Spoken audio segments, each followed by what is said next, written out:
Students, in physics now we are going to see with chapter 1. Already we have seen with chapter 1 uses of dimensional analysis which includes to convert a physical quantity from one system of unit to another and all that. Last class we have seen with that, and today we are going to see with the measurement of small and large distances. In measuring the small and large distances, first we are going to see how we measure with the small distances. The small distances which you have already studied in your 10th standard, which includes screw gauge. Screw gauge you have seen already, and this is the one which you have already seen in the lab also. So in this we have a main scale.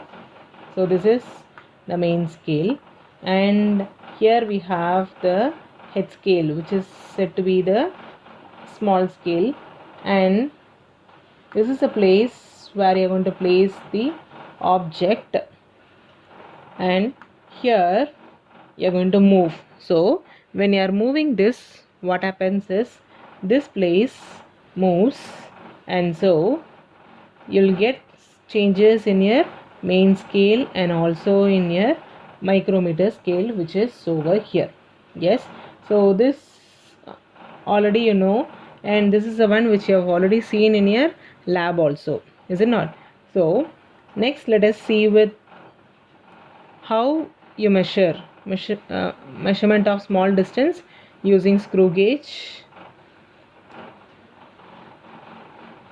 In this, screw gauge is an instrument which is used for the dimensions of an object up to 50 millimeter. So up to very small dimension of 50 millimeter, this can be used to measure.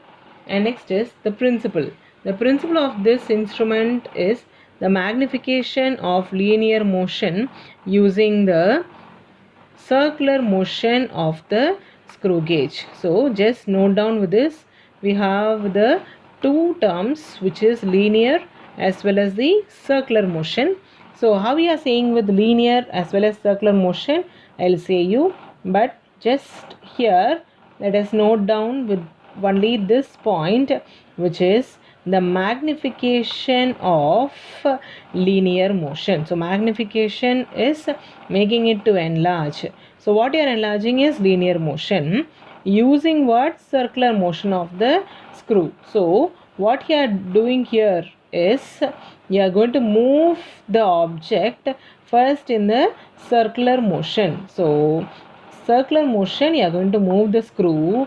So when you are moving in the circular motion, what happens is it moves in the linear motion. So it moves in the linear motion, which means that it moves in a straight line. So when you are moving, what happens is this moves in a straight line, but already we are moving it in the circular line. So here you are moving it circular, because since you are moving it circular here, that point moves in the linear motion. Because of that, what happens is there is a magnification. Yes, so that is what is said to be the measurement of small distance using the screw gauge.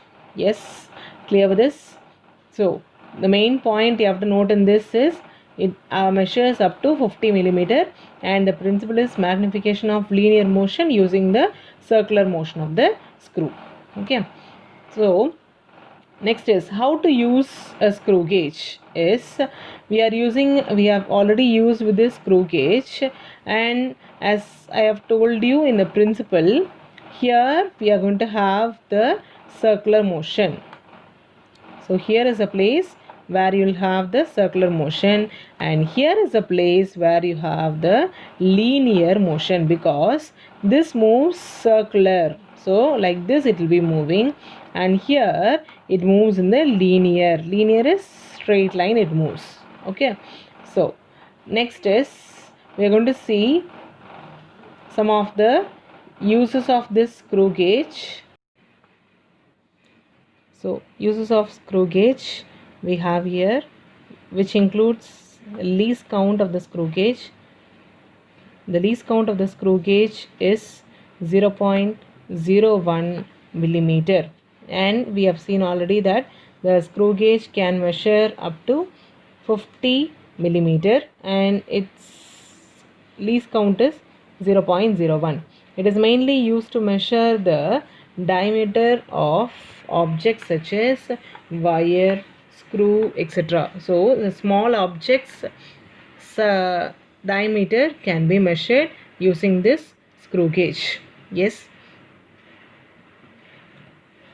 So here we have the place where the main scale meets with the vernier scale, which is the screw gauge scale here. So here is the main scale and here we have the vernier scale. This is the main scale and this is the vernier scale. When you see at this point, we have to cleanly watch with this line, this center line which we have here. This center line, when you see, this coincides with this line which is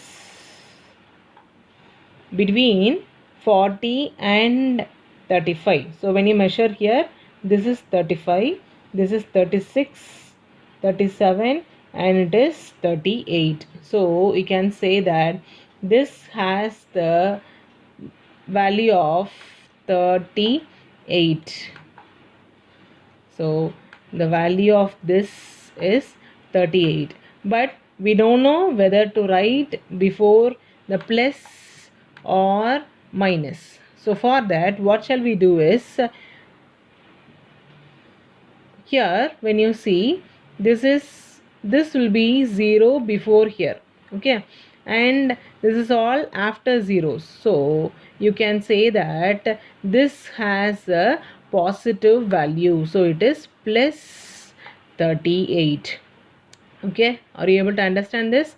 So this we can just use it with the help of many examples. After this, using that, we will be able to understand. So just here, this is a main scale. So this main scale coincides with the point 38. So that 38 we are going to write, but we have to decide whether either plus or minus. For that, we have to see on what place it is. So here will be the point 0 which is below this. Yes, and since the point is below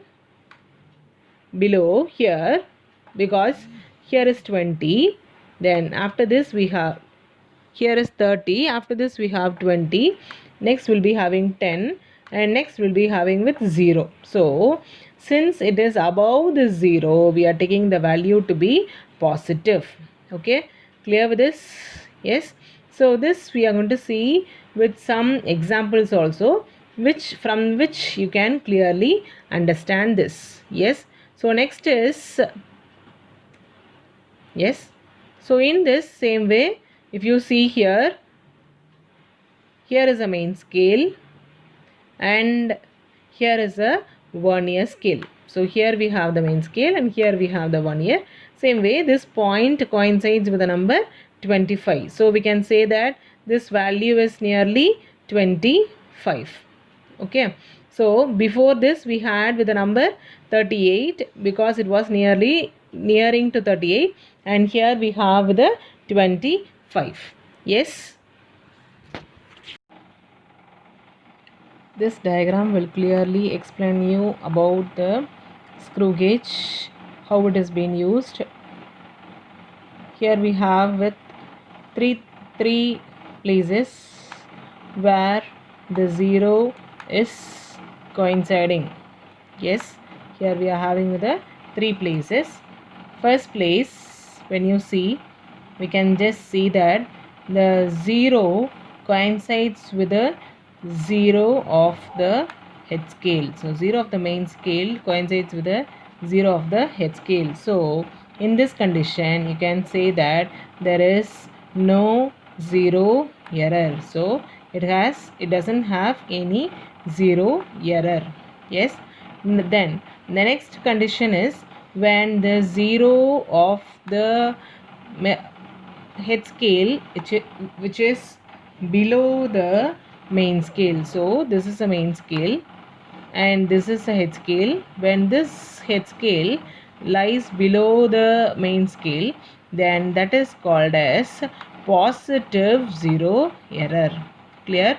Next is where the zero of the head scale is above the zero of the main scale, then that is called as a negative zero error. Yes, clear for you all? First condition is when both the zeros coincides, it is called as no zero error. When the zero of the head scale is below than the main scale, it is called as positive. Then the zero of the head scale is higher than the main scale, that is called as negative zero error. So these are the types of zero error which we use in the screw gauge. Next is a very important one, the other type which is used for measuring the small distance, which is screw vernier caliper. So in vernier caliper, this also you might have seen already in your lab. So this is a vernier caliper. In vernier caliper, we have with main scale, same way as you had in the screw gauge. Here also we have the main scale, and this is your vernier scale, which is a small division here, that is called as a vernier scale. So we have main scale. Main scale is this fully, from this till here fully, this is a main scale, and this small one, that is alone called as a vernier scale. Yes, and so here also how you measure is just we have to see the place where the first number of the vernier scale. So this is the first one of the vernier scale. So at what point it coincides. So this is a place which you have to concentrate and see where it is. So when you see here, this number is 3 and before this you will have 2, and this point that is said as what, 2.5. So this can be said as 2.5. Yes, so we can consider this value to be equal to 2.5, and that gives your vernier reading. Yes, clear? So this is how we see with a vernier value.